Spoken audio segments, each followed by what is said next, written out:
Assalamualaikum warahmatullahi wabarakatuh. Alhamdulillahirabbil alamin. Pada kesempatan kali ini saya akan membahas materi bab 2, yaitu tentang klasifikasi makhluk hidup. Untuk subbabnya adalah ciri-ciri makhluk hidup.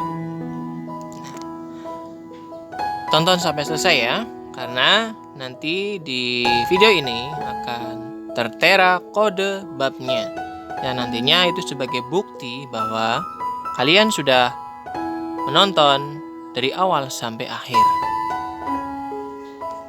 Lebih lanjut, yuk saksikan bersama.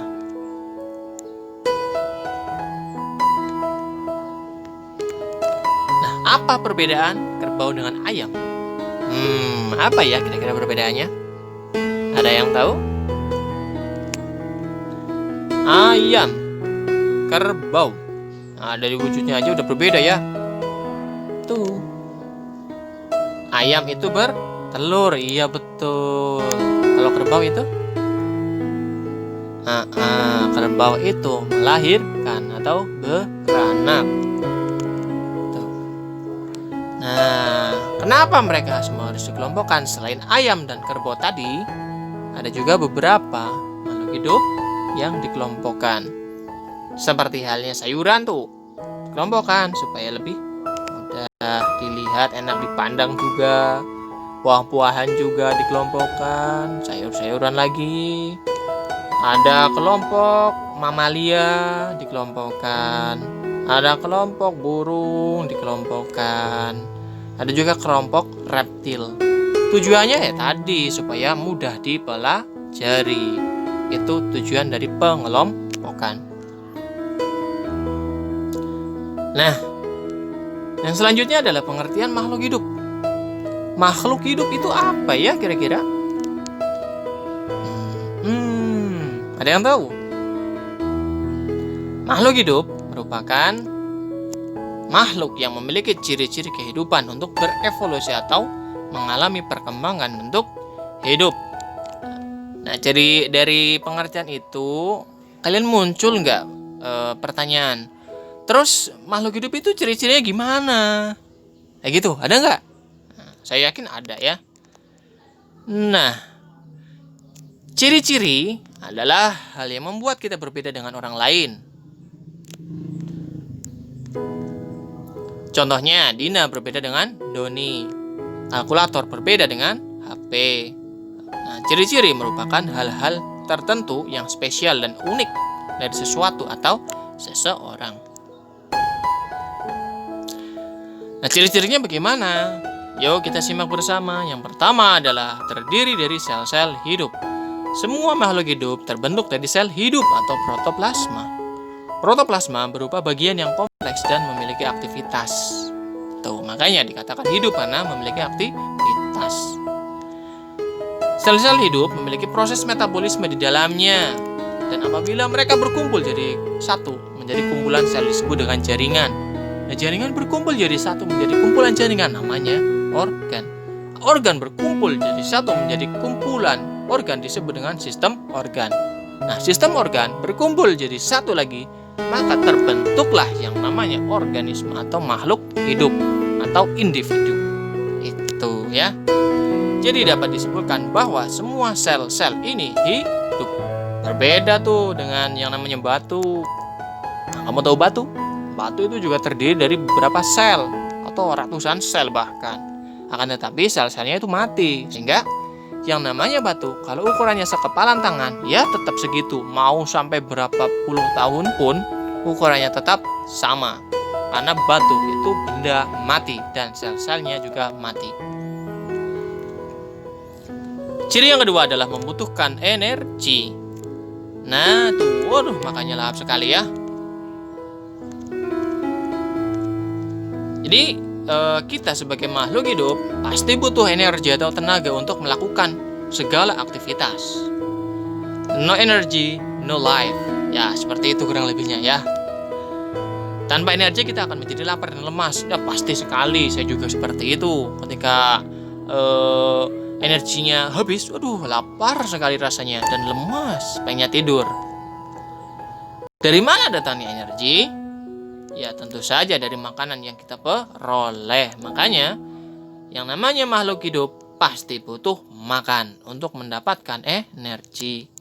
Makanan itu bisa dikatakan bensinnya kita. Kalau motor itu dikasih bensin, kasih pertama, kasih pertalit. Loh kita kasih pertalit, keracunan lah. Makanya bensinnya kita adalah makanan.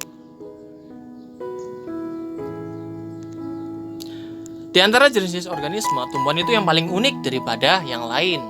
Yang lain itu manusia dan hewan. Kalau tumbuhan, makanya nggak seperti kita ya. Nggak ada tumbuhan itu makan nasi, itu nggak ada. Tapi makannya itu tidak secara langsung. Itu dengan cara proses fotosintesis. Hanya beberapa tumbuhan yang mampu memproduksi makanan sehingga makhluk lainnya tergantung pada tumbuhan yang memperoleh energi. Coba bayangin lo sama kalian, jika tidak ada tumbuhan, di planet ini tuh hilang, semua tumbuhan di planet ini semuanya hilang. Apa yang terjadi?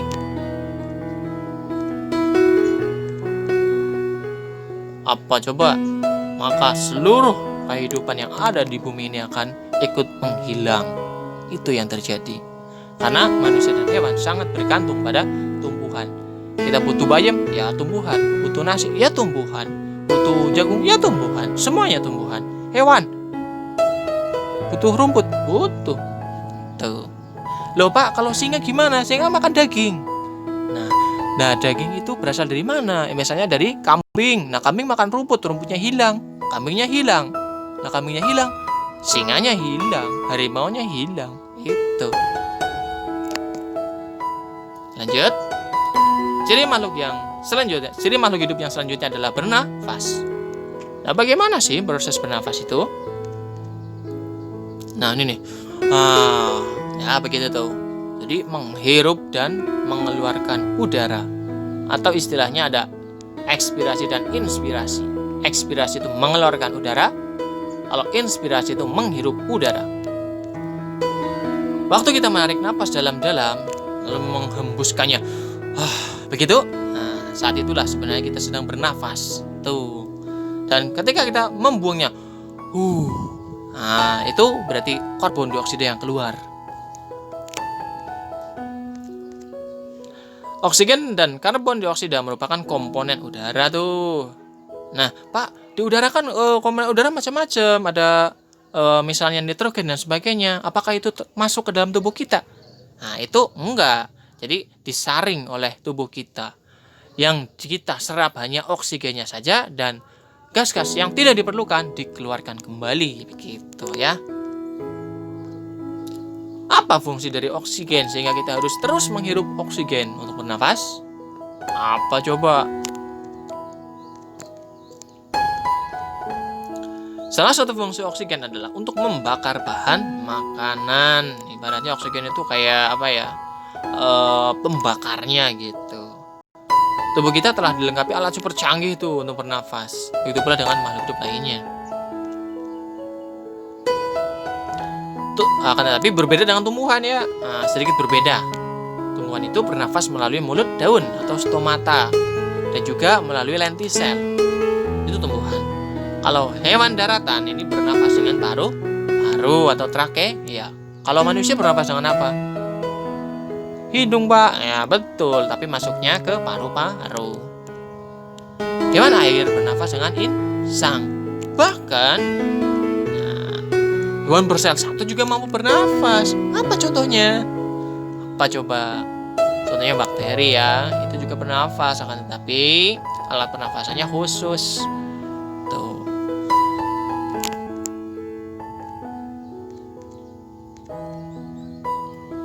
Ciri yang selanjutnya dari makhluk hidup yaitu mengeluarkan zat sisa atau ekskresi.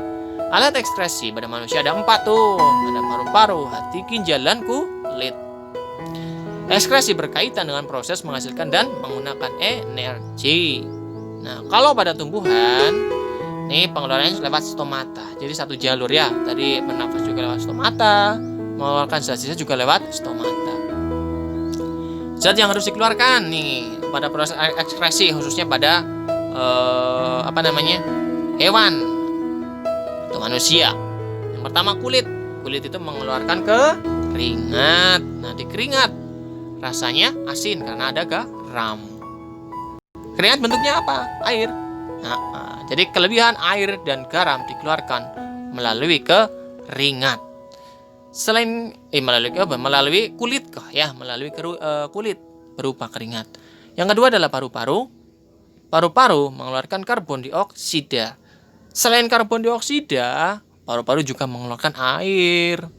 Contoh nih, ketika kamu mengeluarkan udara, hembuskan nafas kamu ke cermin, maka lama-kelamaan cermin itu akan basah. Itu bukti bahwa udara pernafasan kita yang dikeluarkan khususnya mengandung air. Yang ketiga adalah ginjal. Ginjal ini menyaring darah. Nah, hasil saringan darah ini nantinya disimpan di kandung kemih berupa urin. Nah, urin itu air seni ya. Nah, air seni bentuknya apa? Cair, pesing, warnanya kuning, sedikit asin. Kenapa kok baunya pesing? Karena ada amonia.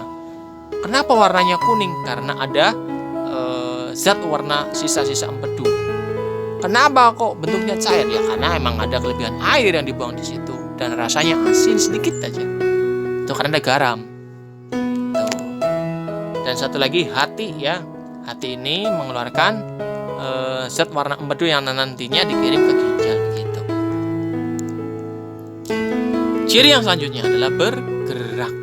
Bergerak artinya berpindah. Semua makhluk hidup bergerak kan? Kamu bisa jalan-jalan, hewan bisa jalan. Terus kalau tumbuhan bisa jalan nggak? Nah, tuh ada main sepak bola gitu itu bergerak ya.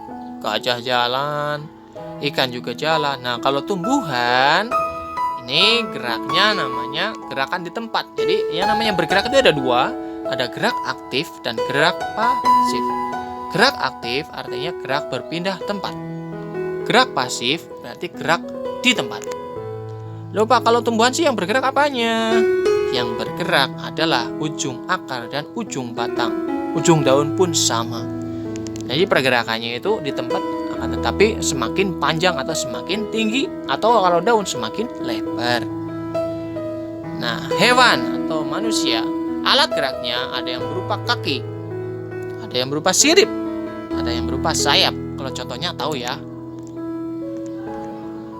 Kalau tumbuhan, tumbuhan ini gerakannya yang tadi sudah saya jelaskan. Ada yang gerakannya mengikuti datangnya cahaya matahari dan sebagainya. Ada yang merespon lingkungan itu. Akan tapi gerakannya tetap di tempat. Hanya perpanjangan bagian tubuhnya saja.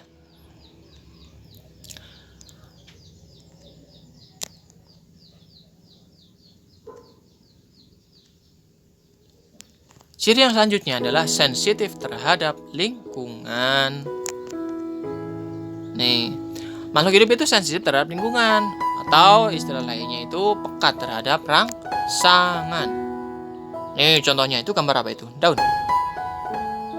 Betul daun? Bukan, di situ ada bunglon tuh.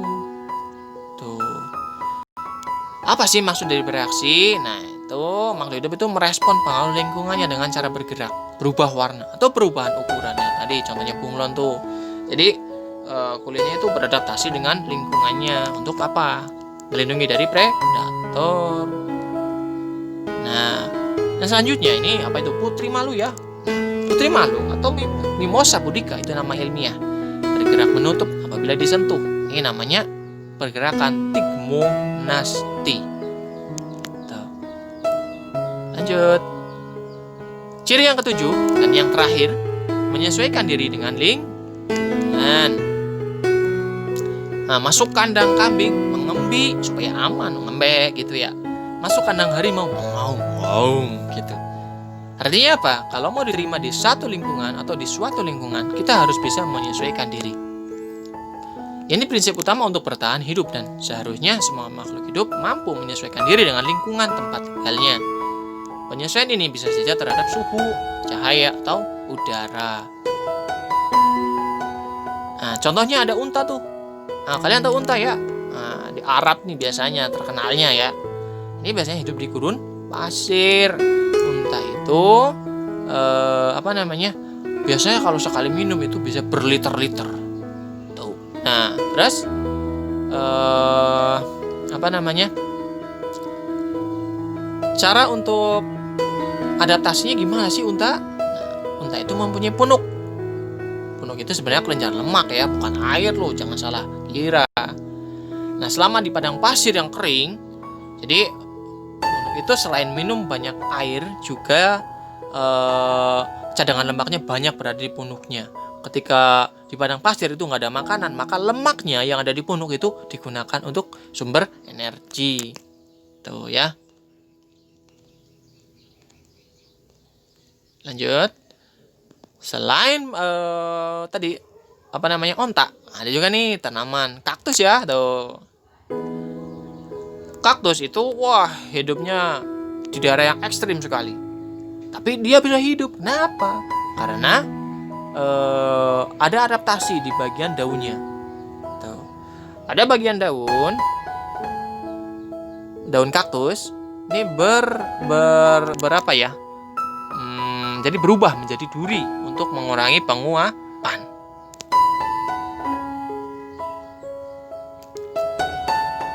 Oh, ada satu lagi cirinya nih. Yang ke-8 adalah bertumbuh dan berkembang. Bertumbuh, tumbuh berarti perubahan ukuran menjadi lebih besar. Nah, tuh. Ini contohnya perkecambahan tuh, jadi kecambah tumbuh kayak gitu ya. Terus kalau berkembang, sebelum berkembang, ini adalah kode babnya. Nanti bisa kalian masukkan di presensi kehadiran ya. Harus di sini. Kode babnya 21234. Nah, lanjut ke berkembang. Berkembang ini artinya pendewasaan. Nah, contoh buah. Tadinya udah tinggi, semakin tinggi, akhirnya semakin kuat, kemudian berbuah. Itulah berkembang, semakin dewasa. Loh, kalau manusia gimana, Pak? Semakin dewasa manusia, tuh bentuk tubuhnya semakin berubah. Tuh. Cirinya ya, kalau laki-laki itu tumbuh jakun dan sebagainya. Bisa kalian cari sendiri toh. Nah, kalau perempuan gimana? Kalau perempuan mengalami menstruasi, tuh menstruasi siapa? Datang bulan, gitu ya, dan sebagainya. Berbagai macam ciri-cirinya bisa kalian cari sendiri. Oke? Nah, wah ada ciri lagi yang 9 ternyata. Berkembang biak atau bereproduksi. Setiap makhluk hidup memiliki keturunan. Pasti ya. Kalau tidak memiliki keturunan, dia lama-lama bisa punah gitu. Kenapa harus bereproduksi? Supaya dapat mempertahankan kelangsungan hidupnya. Terima kasih. Sampai di sini. Semoga apa yang saya jelaskan dapat dipahami dengan benar ya. Dan jangan lupa subscribe Guru Muda Channel. Terima kasih. Assalamualaikum warahmatullahi wabarakatuh.